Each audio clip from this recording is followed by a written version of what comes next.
There are experiments to show how water does not respond the same way to every person who approaches it. To handle water, almost everything that people call as normal life is generally handled. You see the Jivarasam? You put this in your house and consume this water on a daily basis, you will not get into chronic ailments.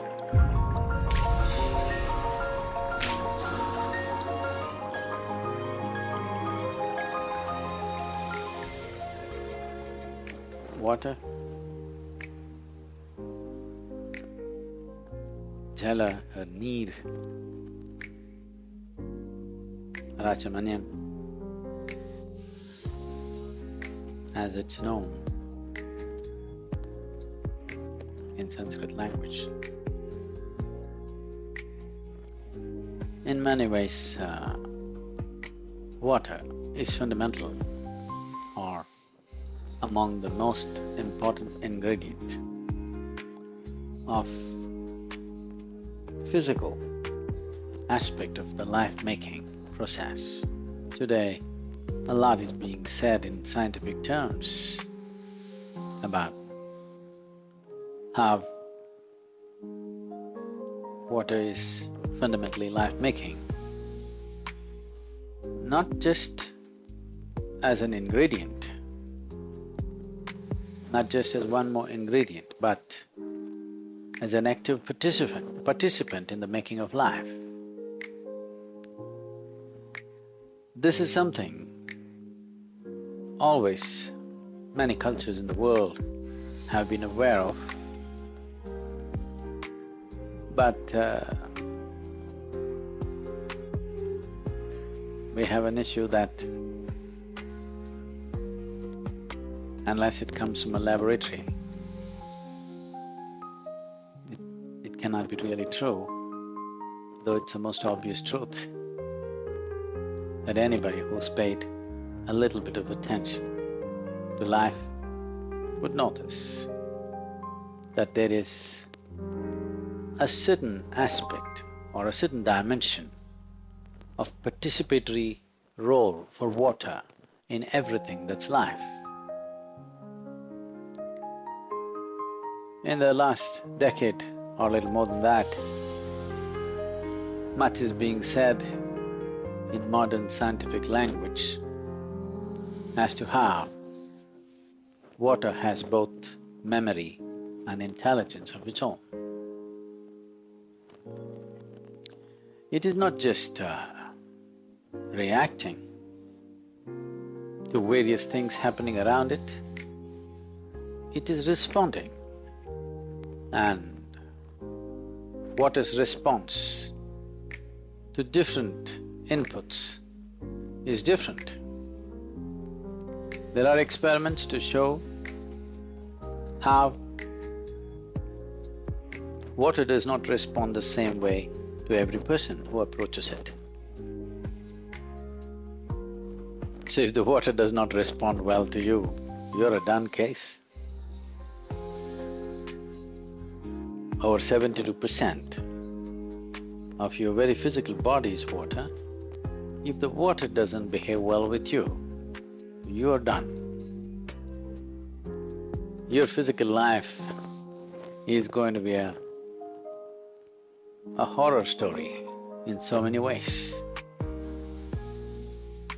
You can be vaccinated for every disease there is and there isn't, but your physical life is going to be a horror story because water does not respond well to you. Why wouldn't water respond well to you?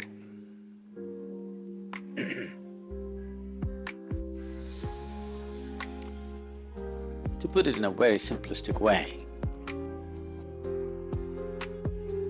if you do not approach this dimension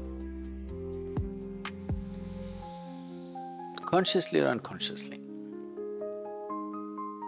appropriately, water may choose not to respond to you well. You may be living wantonly right now, but water is responding largely to your karmic substance. the fundamental reverb that you're setting forth. Based on that, accordingly it'll respond. So, if we find that somebody has this issue of the very water, which is nearly 2/3 of our body, or more than 2/3 of our body, nearly 3/4 of our body, is not behaving well within us and just about everything is going wrong with the system, then water-based kriyas and karmas are done so that you make friends with water. Because if you're not friends with food, you can still manage, only 12%. But if you're not friends with water, physical life is going to be a horror story. So to keep this relationship between the water that's around us and the water that's within us and the water that has to come into us today, to keep a good relationship, to keep that kind of relationship, that even if it's dirty water, once it enters you, it'll dance in joy. If you keep your situation like that, physical health, your physical life on all levels is well taken care of. It's not that air, fire, earth, not important, it's important.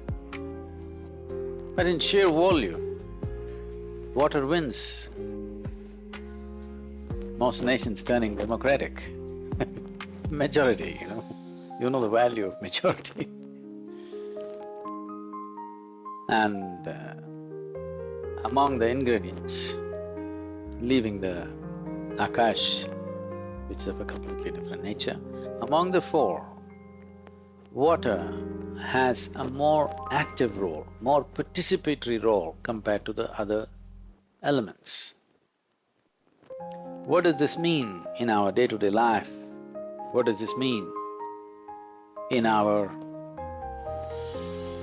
process of creating health, well-being, intelligence, agility, and the spiritual possibility? What does it mean? What it means is, you can either float on the water or you can drown. That's what it means. The same water can take you places. The same water can drown you. So, the dimension of water, much has been said in recent times, and we know that we can change the molecular composition of water with any kind of reverb or vibration. The way the water structures itself, the way the molecular structure changes so rapidly, and water has almost like how human body has cells. Water has its own cellular structure, and this cellular structure can change with even smallest inputs of vibration. Vibration can come in the form of touch, in the form of thought, emotion, a look, or an utterance of a sound, a mantra, or just the presence. Or if one is meditative, it's a known thing. These are recorded now, many images, microscopic images produced like this, that when you become meditative, how the neuronal structure in the brain rearranges itself and dances in a completely different way, simply because you're in a certain state of experience. When you're joyful, how the neuronal structure is when you're peaceful, how it is, when you're blissful, how it is, when you're stressed or anxious or angry, how it is, all these things have been recorded now. Something very similar to what happens in human brain happens in water for every input that is put into it. When I say input, not chemical input, not physical input, just a thought or an emotion can change the molecular structure of the water in a dramatic way. Different bodies of water are responding in different ways for the same inputs. And the same body of water responds in different ways for different people who come to it. If 5 people go to the river, the same river water will respond differently to 5 different people. If they allow little space between them, it's clearly there. So, we are dealing with such an intelligent liquid. If they've gone to the extent of saying that water is the most malleable computer on the planet. So an enormous amount of systems were established in day-to-day life as to how to treat water. Largely lost, but still a bit traditionally, people who are conscious of certain things and those who are little orthodox, even without knowing why they're doing it, many of them are doing the right things. If you walk into a traditional South Indian home, even today, the water is kept in a certain way. It has to be in a metal pot, preferably copper or brass or some alloy of copper. And you will see they will keep a lamp, they will have sacred ash smeared on it, a flower on top of it. Here it is. In America there's no flower, but in India always there'll be a flower on top of it. Because water needs to be happy. If you should not turn into a horror. Life is… I don't know, sometimes you might have been, many of you, but I think once a month everybody should make a visit to one of the major hospitals around you. Not just to catch an infection, just to see how much of a horror life can become, you know. Life can become real horror if certain things don't function properly within this. And taking care of water is an important aspect of that. So, every day how you drink the water means, well, take the… even today in our house they do it, and many homes they still do it. Of course, many people have shifted to plastic bottles and plastic purifier machines. Otherwise, in the night, with a little tamarind and turmeric, the vessel is washed, not with soap. And then water is filled up and they put a flower on it, they light a lamp in the night and go to bed. And next day morning they will drink from that. This water is going to behave wonderfully within you. Above all, water is looking at your attitude towards it, being a huge presence on the planet. Over 70% of the planet itself is water. Our idea of life springs from water.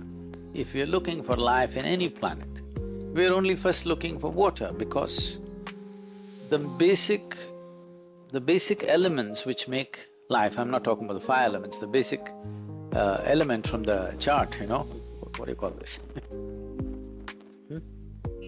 From the periodic chart if you take, it's only a matter of 6 to 8 elements which are playing a major role in the life-making process. Carbon is a major thing. Of course, we think carbon is poison now, but we're all carbon, okay? Everything that's life is largely carbon. Carbon, hydrogen, phosphorus and oxygen, what's the other ones? Nitrogen a little bit. No, not really oxygen. Just these things and maybe 1 or 2 more. These are the things which in play with water generate life. So all the life-making material, fundamental physical life that happens on this planet are actively engaged with water, otherwise they cannot by themselves do anything. Experiments have been conducted where these elements, water, a little bit of electricity, life begins to happen in a complete vacuum state. Rudimentary life will start taking shape right there in a vacuum state, simply because these ingredients and water and little bit of electrical charge, life begins to happen. Well, it's come a long way with its evolution and everything, but the fundamental composition of life in terms of being almost 3/4 of it being water has not changed. This is true with every life, not just with human life. So the phenomena of water on the planet is indescribably big and complex. It's behaving in so many different ways, and accordingly it affects life, makes life or breaks life. So, this play of water in our lives is big. Conducting water in the right manner means largely you've handled your physical life well, largely. The rest of it, very simple. If water is good, earth will be good. Taking charge of air is very simple. So if you just learn a few things, you can take charge of the air as to how it should behave. Mastering fire is a different nature, but it's 4%. With 96% you can manage life, because you're not… most people are not aspiring to take their life, to tweak it to the highest pitch. They're okay if they don't get into trouble. For that, you don't need 96%. You can easily manage with 60%. You can do pretty good. You can be successful, you can earn a living, you can produce 2 children and send them to the university. All this you can do with 50–60%. The problem only arises when you want to be like a racing machine. You want to be on the edge between physical and non-physical, then you need to gather all your 100%. Otherwise, it doesn't really matter. So I'm saying if you handle water, almost everything that people call as normal life is generally handled. The agility of the body, the agility of your intelligence largely depends on water. As you know, water is the only substance found on this planet which is found in all the 3 states naturally: solid, liquid and gaseous or vaporous state. But a certain arrangement of its molecules, which is these days being referred as structured water, is almost being recognized as the 4th state of water, because the cellular structure or the molecular structure within the water are arranged in a crystalline form.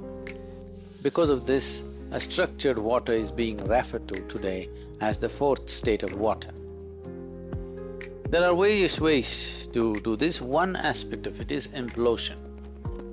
I don't know if you've ever done this, but you could do this. Our waterfall is not high enough, it doesn't have the volume. I'm sure if you try the Niagara, it will be so, but don't try it there. Some other waterfall which is at least a minimum 20–25 feet and there's substantial volume falling. You go feel the water up there before it falls, how it feels, drink it, feel it. Then come down, immediately after the waterfall, just take the water and feel it. You will see the water is silky, it's almost like, it's like silk threads. You feel like that. If you pull it out, it's almost coming like that in your experience. Not that water has become thread, but it feels like that. Because of the sheer force, a certain natural amount of implosion is happening. Because of this, the molecular structure is rearranging itself in such a way that it becomes far more conducive for life. Today, they have created implosion machines. Some inventor in UK has patented this, and this is being used in agriculture now. If you implode the water, just by a certain way of churning it, creating a centrifugal force which turns inward rather than going outward. You must understand all energy on the planet is released. Today, all modern technology happens because of explosion. When I say explosion, don't just think of a big bomb exploding. If you start the car, what's happening in the engine is explosions. Continuously, something is exploding. So almost everything that we do in the name of technology, all machines that we built are releasing energy by explosion. Wherever there is explosion, there is a tremendous waste of energy because once it explodes, you cannot control. See, right now, you run your car, then you go and touch the bonnet, you don't get to touch the engine. If you touch it, your hands will burn out.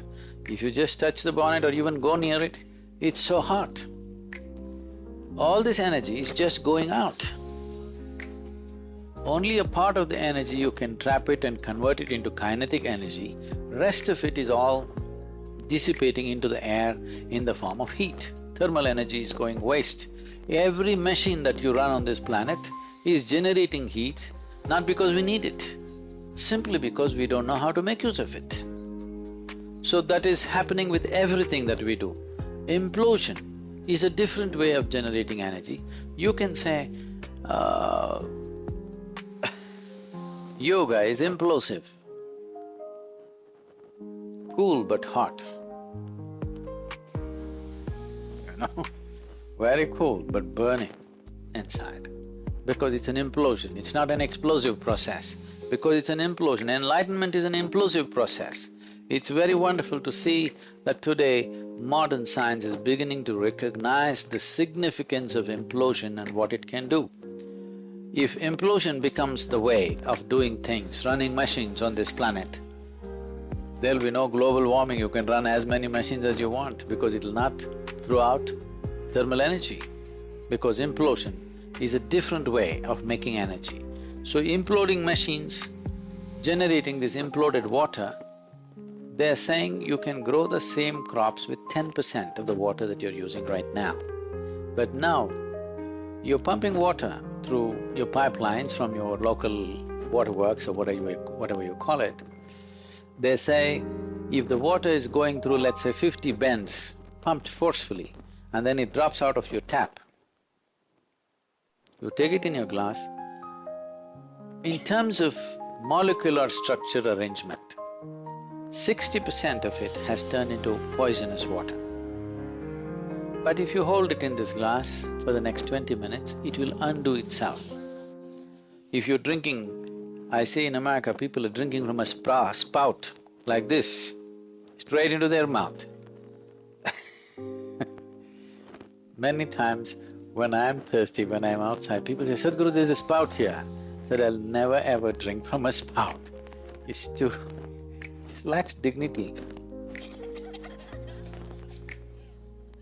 I know a lot of people are not going to like this, but please drink in some other way. There's no way to drink water.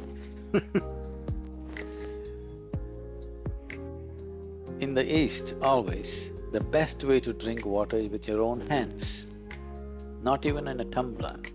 You must drink with your own hands.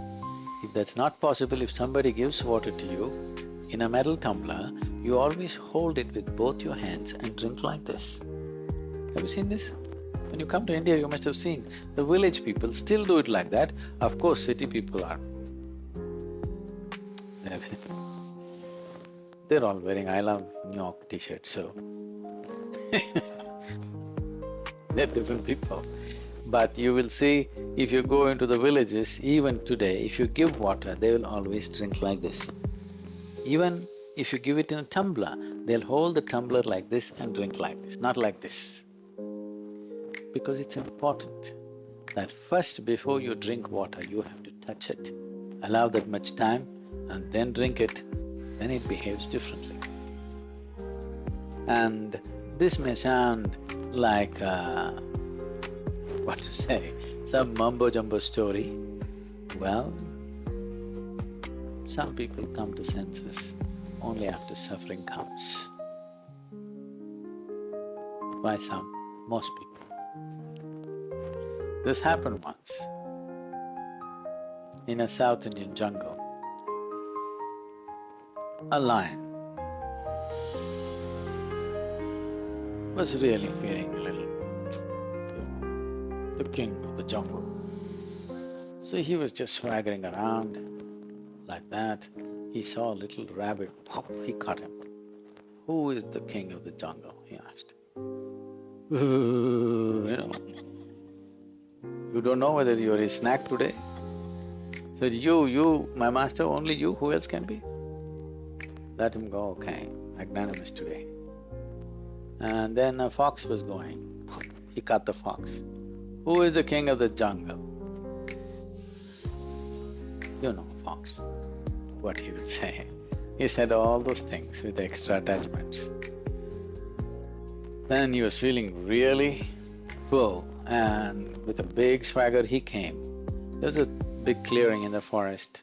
He looked up, there was a huge tusker. He was in the mood, not considering sizes. But who is the king of the jungle? The tusker, without a word, picked him up in his trunk, twirled him around and smashed him on the ground. His back broke. Then he said, "You could have just told me." The tusker said, "Well, I had to make my point." Life is just like this. You… after things go bad, "Well, you could have told me, I would have loved water. Somebody should have told me." No, life has to make a point, otherwise not everybody gets it. So, in terms of one's spiritual growth, also what is very important, with what kind of memory, with what kind of attitude are we taking the water? I'm talking about the memory and attitude of the water. To create that, you have a responsibility, how to create that. In India, there's a word called teerth. Teerth. You heard Tirtha Kund? Teerth means water with a specific type of memory, with a specific capability to act. So a teerth from a certain kind of temple supposed to do this to you. Teerth from another kind of temple will do something else to you because the water flows over that and it has the memory of the divine. And there are deities in India which are made of 9 types of deadly poisons, a combination of 9 types of deadly poisons. This is called as Navabhashana. It's an Indian alchemy where 9 poisons, which each one of them would kill you for a minute dose, but now 9 have combined together and they've made a deity out of it. Every day somebody pours water over that, and that water that comes out, people drink this with traces of those 9 deadly poisons. Because over a period of time the deity wears out and they'll have to prepare a new one. The controversy is going on now because one very famous temple, the deity is all worn out. They should make a new one, but now the new laws, the government's laws does not allow making of a new deity. But this deity is melting away, people have drunk it up. It was made for that purpose. Periodically you must replace it as people drink it up. People should drink up the god. No. Because what is the idea and what is the point? Now I'm getting into trouble.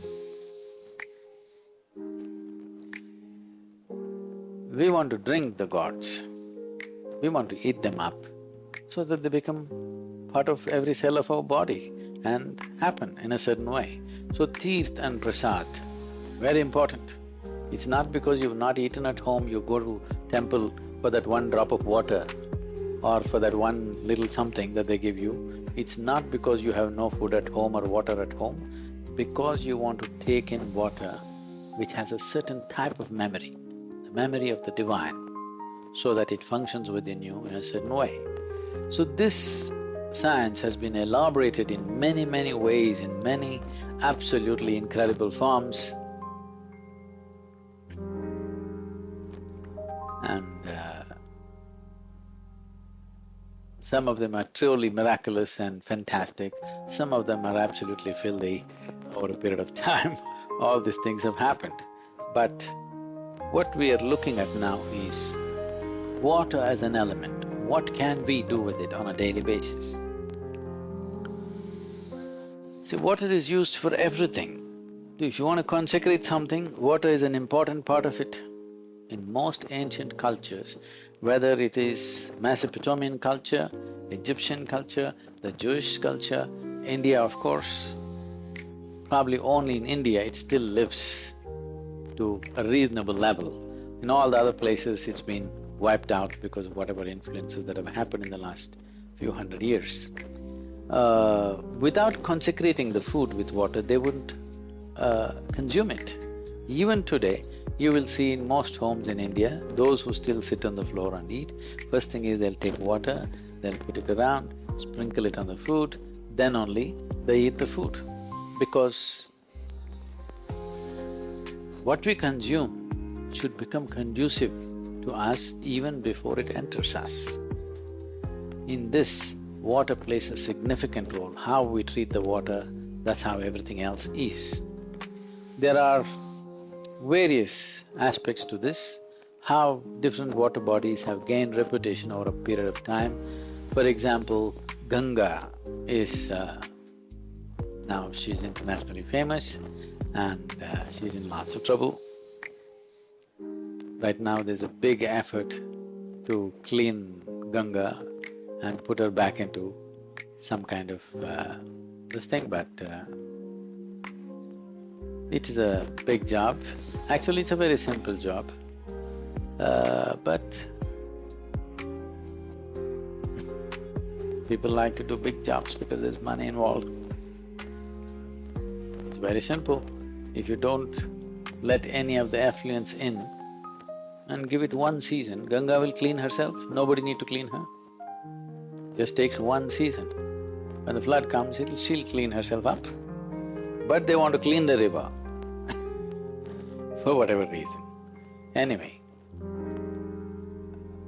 many people, not one or two, thousands of people, millions of people actually have experienced this by being on the banks of Ganga and consuming this water and taking a dip in this water.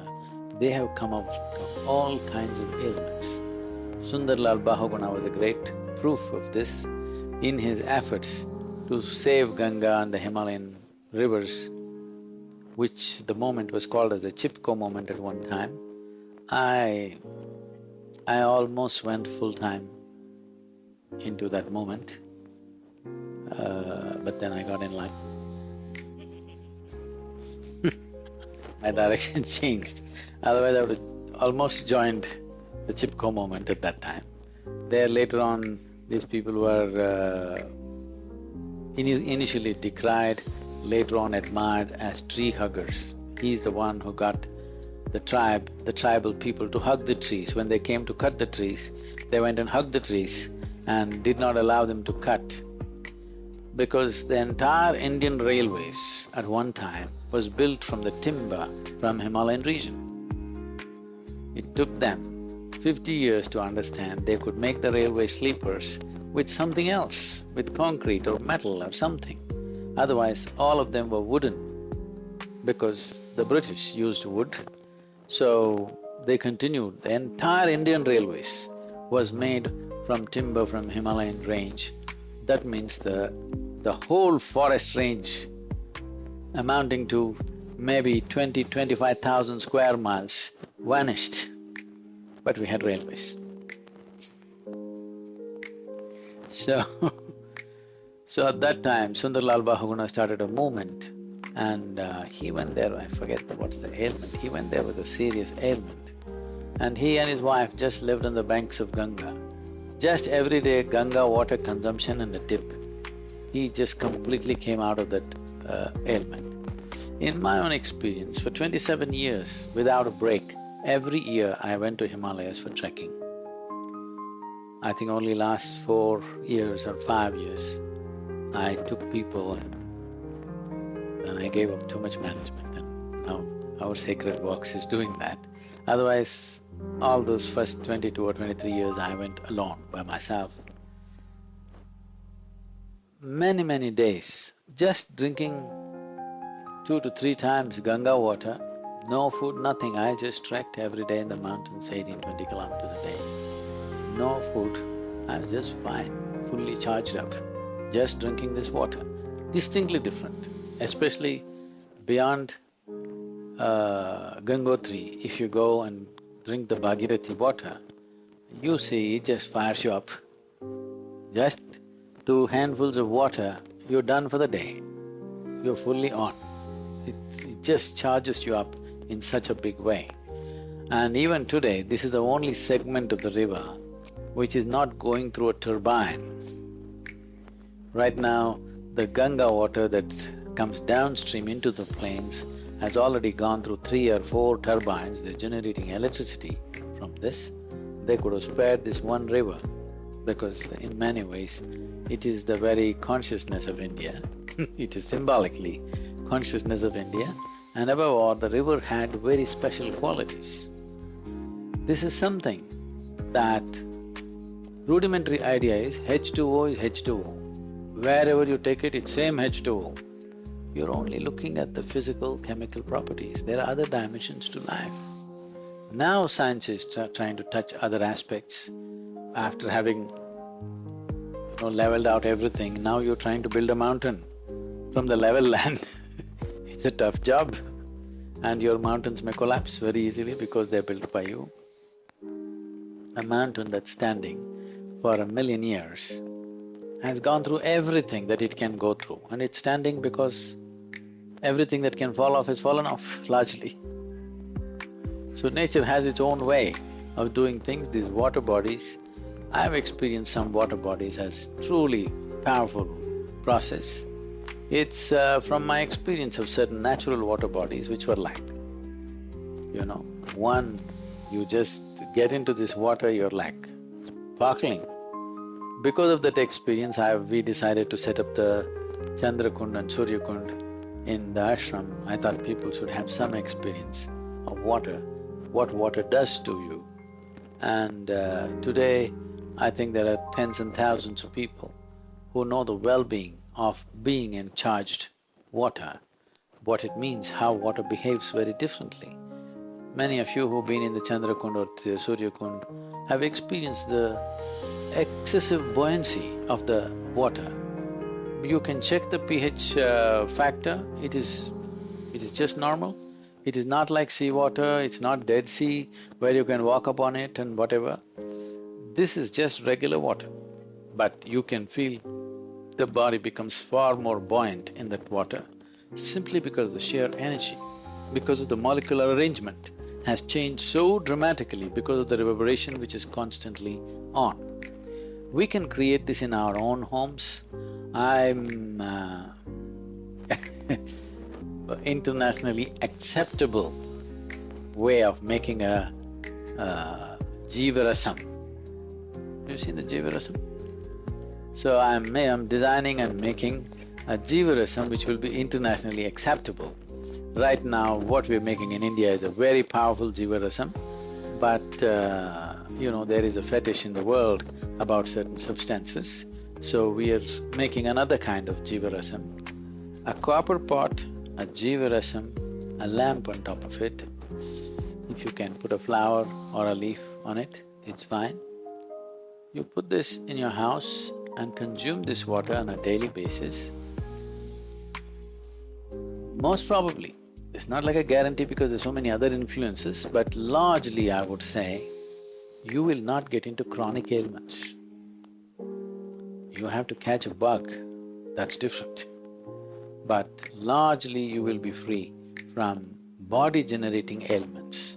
Your attitude towards the entire thing, not seeing it as a commodity, but seeing it, water is bigger than your mother, yes or no? No, don't like it. Water is bigger than your God, yes or no? If you say no, I'm going to deprive you of water for next 24 hours, in 24 hours' time you'll agree with me. So, I'm saying the fundamental life-making material, if you do not treat it as such, with the necessary value and the necessary reverence towards it, it has its own way of doing things. Maybe you've always been thinking if you do something wrong, a lightning rod will strike you down. Lightning may miss you, but water will get you. Yes, if you don't read it well, it'll get you anyway. If you do the wrong things, it'll get you anyway. So, drinking water is one thing, we can't control the bathing water. If we could, that would be great. There are ways to do that. We are in the process of making a manual how you should conduct water around you and within you. It's part of the Bhuta Shuddhi. The practices are too complex and sophisticated to be taught to larger public, it'll take a certain effort. Simple practices can be taught. In the 21-day Hatha Yoga, we are teaching the Bhuta Shuddhi practice. Otherwise, there is Panchabhuta Aradhana, where you can just experience some well-being through a ritual that happens. But understanding a few simple facts as to how you should deal with it, what's around you and what's within you. These two dimensions of water, you have relationship with not just this, what is around you also, you have a relationship with this. And we can change the way the water bodies around you behave with you simply by doing certain things with yourself and sometimes with the water body itself. We want this to become common knowledge as it used to be at one time. If you've not made yourself sensitive enough to know, at least you must have information. It's not the same thing. If you could feel it, it would be the best way to do it.